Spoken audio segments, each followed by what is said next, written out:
मोर्चा काय आहे, कशासाठी मोर्चा आहे पूर्ण, आणि जे काही दिल्लीला झालंय त्याचं तुमचं काय म्हणणं? मी म्हणजे दिल्लीला झाले त्याच्याबद्दल की आता जर नीटचा पेपर फुटला त्यासाठी खूप मुलांनी आत्महत्या केल्या आणि त्यासाठीच इथे आम्ही निषेध करायला आलेलो आहोत. दिल्लीला खूप लोक रस्त्यावर आलेली आंदोलन केलेलं तेव्हा पोलिसांनी लाठीचार्ज केला आणि आसू गॅस फेकला, त्यामुळे खूप मुलं जखमी झाली आणि त्यामुळे आता आम्ही इथे आक्रोश करायला आलेलो आहोत. तर सर्वांना नमस्कार. तर आजचा मोर्चा आपण कशासाठी काढला हे सगळ्यांना आपल्याला माहीतच आहे.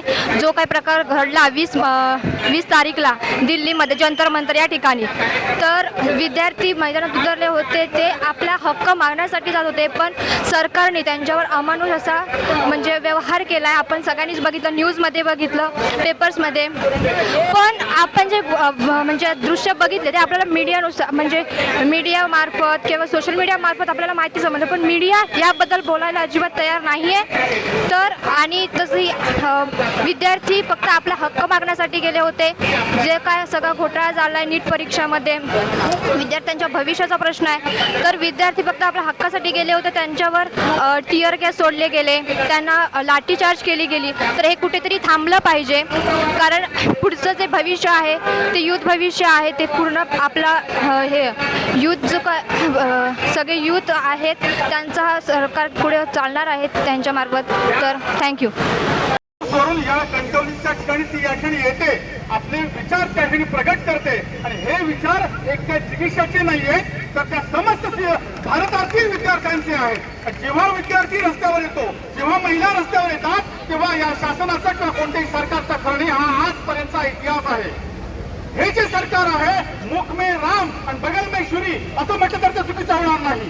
कारण रामाने शिकवलंय का? अरे काय राम असू दे, कृष्ण असू दे, अल्लाह असू दे, रहीम असू दे, कुणी असू दे, बुद्ध असू दे, रामाने हे शिकवलंय. आणि इतिहास काढून वाचा जरा. आणि जर अशा प्रकारचा इतिहास जर तुम्ही शिकवणार असाल, किंवा इतिहास जर तुम्ही बदलणार असाल, बदलणार म्हणतो मी, आणि ती शिक्षण व्यवस्था जर तुम्ही बदलणार असाल, तर हे आम्ही कधी खपवून घेणार नाही. हे आपण सर्वांनी लक्षात घेतलं पाहिजे. एकच गोष्ट या ठिकाणी सांगतो या निमित्तानं, की याच्या मुळामध्ये असणारी जी मानसिकता आहे ती तुमचं आमच्या सर्वांचं शिक्षण बंद करण्याचं. आता अंकुश कलम शिक्षण व्यवस्थेमध्ये आहेत. अंकुश कलम सर या ठिकाणच्या शाळा किती बंद होत चालत आणि बंद होत आहेत त्याचं तुम्ही साक्षीदार आहात. त्या विरोधामध्ये मूळ ते आहे, लक्षात घ्या. ही सारी व्यवस्था नष्ट करण्याचं काम हे मनोवादी सरकार करते, त्यांचा अजेंडा तो आहे.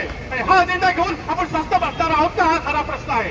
त्यामुळे या दृष्टीने तुम्ही विचार करा, एवढंच या प्रसंगी सांगतो. आणि या निमित्तानं त्यांनी जो काही जालियनवाला बाग हत्याकांड जे घडवलंय त्या दिल्लीमध्ये, जे त्यांनी पुनरावृत्ती केली आहे, हा इतिहास रक्तरंजित खरं म्हणजे इतिहास कोणत्याही सरकारचा, कोणत्याही नेत्याचा, मग कोणाचाही असू दे, जो इतिहास आहे हा इतिहास कसा लिहिला जावा, तर तुमचा रक्तरंजित इतिहास लिहिला जाईल भविष्य काळामध्ये, हे मात्र तुम्ही विसरू नका. आणि तुम्हाला जनता या पुढची आताची जनता कधी माफ करणार नाही. आम्ही या सर्व गोष्टींचा तुमचा निषेध करतो. शिक्षक भारतीच्या वतीने तुमचा निषेध करतो. तुमच्या सर्वांनी या ठिकाणी सिंधुदुर्ग जिल्ह्यामध्ये संपूर्ण देशवासियांना आधार देण्यासाठी या ठिकाणी मानसिकता तुमची घेऊन या ठिकाणी हजर राहिला, त्याबद्दल तुमचं कौतुक करतो आणि या ठिकाणी थांबतो. धन्यवाद. जय भीम, जय श्रीराम.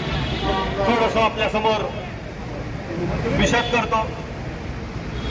एक म्हणजे या महाराष्ट्रात म्हणे कोणतरी मंत्री आहे, त्याला त्याचं आडनाव काहीतरी 51 खुळे का 54 खुळे काहीतरी आहे. हा मंत्री, कारण याच्या संदर्भातला आधार आता संपलेला. हा मंत्री बनवला होता त्या दिवशी की जंतर मंतरच्या आंदोलनामध्ये आंदोलकांनी दगड भरलेले ड्रम्पर आणून ठेवले होते. जंतर मंतर दिल्ली, की ज्या ठिकाणी अवघ्या जगाचं लक्ष असतं, ती काय कणकवलीची एक गल्ली आहे की ज्याच्यामध्ये डंपर आणून उभे करतील आंदोलन? अरे एवढं साधं ज्या मंत्र्याला समजत नाही, असली विधानं आज हे भाजप आणि त्यांचे पिट्टे करू लागलेले आहेत, कारण ते घाबरलेले आहेत. त्याने अशा पद्धतीची आंदोलनं हाताळण्याचा कसलाही अनुभव नव्हता आणि त्यातून जे काही अत्याचार घडले ते आज आपल्या सगळ्यांच्या समोर आहेत. एक गोष्ट लक्षात ठेवा की आपल्याला महामानवाने एक हत्यार आपल्या हातामध्ये दिलेलं आहे. ते हत्यार आहे ते घटनेचा अधिकार, आणि एका महात्म्याने आपल्या हातामध्ये दुसरं हत्यार दिलेलं आहे की त्या घटनेच्या आधारे आपले न्याय हक्क मांडण्यासाठी रस्त्यावर उतरून सत्याग्रह करण्याचा. या दोन न्याय मार्गांनी ज्यावेळी विद्यार्थी बाजार संपूर्ण भारतातल्या रस्त्यावरती उतरतो, मग ती विदिशा असू देत नाही तर आणखी कोणी असू देत, एक गोष्ट लक्षात ठेवा की आज हा शेवट नाही आहे. लक्षात घ्या की भविष्यामध्ये, कारण आता आपल्या त्यांच्या समोर कसल्याही प्रकारचं निवडणूक नाहीये, त्यामुळे ते या आंदोलनांकडे दुर्लक्ष करतायत. आम्हाला आंदोलनजीवी म्हणणाऱ्या मोदी शहाणा सांगतोय की जर आम्ही आंदोलनजीवी असू तर तुम्ही निवडणूकजीवी आहात, आणि हे निवडणूकजीवी सरकार आता नाहीसच केलं पाहिजे, त्याच्याशिवाय तरुणोपाय राहिलेला नाही. मोदी सरकार हाय हाय हाय हाय मोदी सरकार हाय हाय हाय हाय.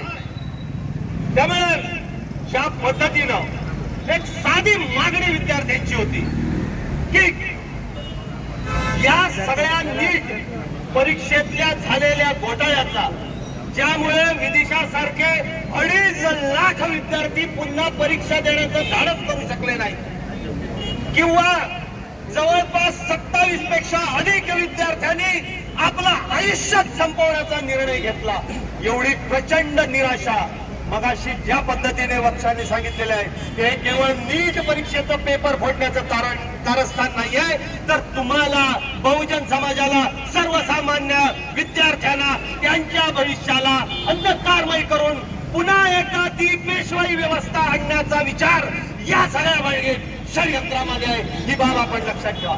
एक साधी मागणी होती विद्यार्थ्यांची की धर्मेंद्र प्रधानांनी जबाबदारी स्वीकारून राजीनामा द्यावा.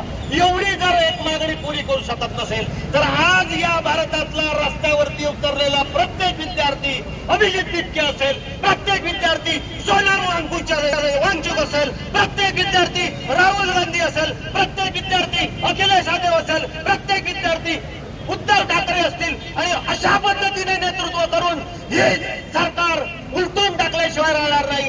एकच गोष्ट सांगतोय आणि सांगतोय की जर धर्मेंद्र प्रधानांनी राजीनामा दिला नाही तर आम्हाला मोदींचाच राजीनामा मागावा लागेल. जय हिंद, जय हिंद. विषयासाठी जमलेलो आहोत. भारत सरकारने आमच्या तरुण पिढीवर लाठीचार्ज केलेला आहे. माझ्या भगिनींवर लोक त्या ठिकाणी हात घालून त्यांचा व्यभिचार विस्फोटण्याचा, त्यांची मानसिक स्थिती बिघडवण्याचा प्रयत्न केला आहे. तुम्ही लाडकी बहीण योजना आणता आणि आमच्या बहिणींना निवडणुकीपुरते लाडकी बहीण करता. आज कुठे गेली तुमची लाडकी बहिणींना? त्याच लाडक्या बहिणींवर तुम्ही दांडे उचलता, त्याच लाडक्या बहिणींचं करिअर खराब करण्याचं बोलता. बघायचं आमच्या सिंधुदुर्ग जिल्ह्यातील सावंत विद्यार्थिनी ती सांगते की यापुढे मी नीट देणार नाही. मग कसं आमचं भारत उज्ज्वल होणार आहे? कसा युवक आमचा शिकणार आहे? आज युवकांची ताकद जर तुम्ही अशी नष्ट करत असाल, तुमचं शैक्षणिक धोरण काय? तुम्ही मागच्या 8वी पर्यंत पास म्हणून सांगितलात. 8वी पर्यंत पास करून कधी विद्यार्थी होतो का? काँग्रेसच्या काळात, इंदिरा गांधीच्या काळात भारत स्वतंत्र झाला तरी एक पेक्षा पहिलीच आठवड्याला बसत होता, म्हणून तो चांगला शिकत होता. विद्यार्थी हुशार विद्यार्थी पुढे जात होते. तुम्ही 152 पेपर फोडता. 152 पेपर फोडल्यानंतर त्या 152 विद्यार्थी परीक्षेला का बसतील? अर्जच भरणार नाही. तुम्ही अर्ज भरून घेता, नोकरी भरती हमी दाखवता. 1000 रुपये तुमची फी असते आणि अचानक जाहीर करता पेपर फुटल्यामध्ये परीक्षा रद्द करेल. त्या 1000 रुपये मागे देण्याचं धोरण काय आहे? तुम्ही फक्त फंड गोळा करण्याचा प्रयत्न करताय. 800 कोटी रुपये तुम्ही परीक्षेच्या माध्यमातून गोळा केलेला आहे. त्याचा हिशोब तुम्ही कधी देणार? फक्त दांडे गळले, पोलिसांची भीती दाखवता. हो, पोलिसांची भीती दाखवण्याचं एकदा आमने सामने तुम्ही या. आमचं आव्हान आहे मोदी सरकारला, तुम्ही एकदा आमने सामने या आणि आमच्यासमोर लढा. आम्ही युवक काय करतो, आमची युवकाची ताकद काय आहे तुम्हाला दाखवून देऊ. आणि तुम्हाला एक शब्द आहे की येणाऱ्या काळामध्ये तुमचं तक्ता आम्ही हलवणार. कारण छत्रपती शिवाजी महाराजांनी एकटे जाऊन दिल्लीचं तक्ता हलवलं होतं. तेच आमचा दिग्गज, आमचा युवक करतोय आणि त्या दिग्गजाच्या पाठी आम्ही तरुण मंडळी सगळं थांबणार आहोत. म्हणून बोलतो आमचं जय भारत. समाज सुधारक क्रांतीसूर्य ज्योतिबा फुले, आरक्षणाचे जनक छत्रपती शाहू महाराज,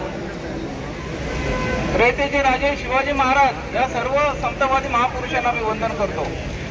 बंधूंनो, आज आपण या ठिकाणी अतिशय एका देशातील आपल्या या महत्त्वाच्या ज्वलंत प्रश्नासाठी सर्वजण एकत्र आलो आहोत. हे सरकार आंधळ झालं आहे. या सरकारला कळत नाही की आपण कोणाला मारतो. आमची मुलं, आमचे तरुण, आमच्या मुली यांची डोकी फोडली जात आहेत. इतकं हे सरकार आंधळ झालेलं आहे. 12 वर्ष झाली या सरकारला आपण या सत्तेमध्ये बसवलेलं आहे आणि सत्तेमध्ये आल्यापासून या सरकारने जर काय केलं असेल तर आज संविधानाचे हे मारेकरी आहेत. मुलांच्या भविष्याचे, तरुणांच्या रोजगाराचे, महिलांच्या अस्मितेचे, शेतकऱ्यांच्या शेतीचे, लोकशाही, समता, न्याय या विचारांचे खऱ्या अर्थाने शत्रू आहेत. आणि म्हणून आम्ही सर्वांनी सावध व्हायला पाहिजे की यापुढे या सरकारला सत्तेत ठेवायचं की नाही तो निर्णय आम्ही घेतला पाहिजे. म्हणून आज या देशामध्ये आज या तरुणाचं भवितव्य हे धोक्यात आलेलं आहे. या ठिकाणी अनेक मान्यवर बोलणार आहेत. सूत्रसंचालक आमचे मित्र अंकुश कदम यांनाही ताब्यात करावे लागणार आहे मला माहिती आहे. अनेक लोकांना बोलायचं आहे आणि त्यामुळे मला बरंचसं काही बोलायचं होतं. आपल्या समोर भूमिका मांडायची होती.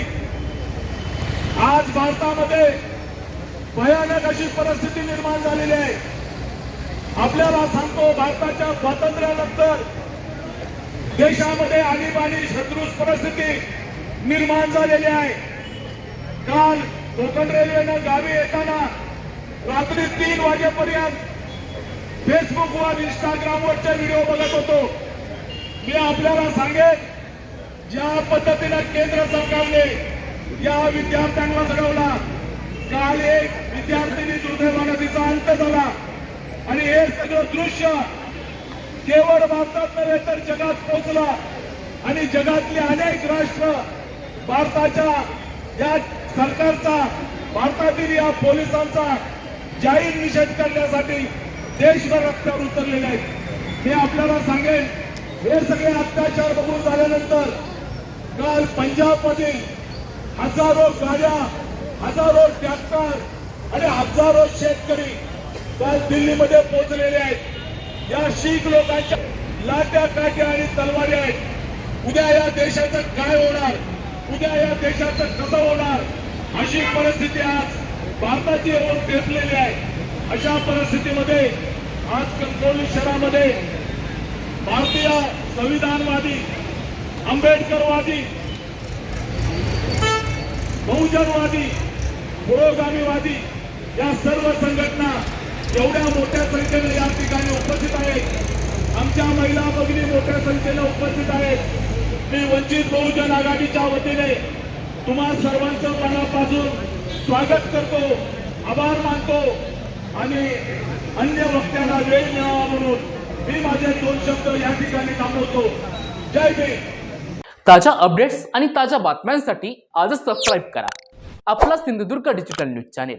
लाईक करा, शेअर करा, कमेंट करा आणि महत्त्वाचं म्हणजे बेल आयकॉनला क्लिक करायला विसरू नका.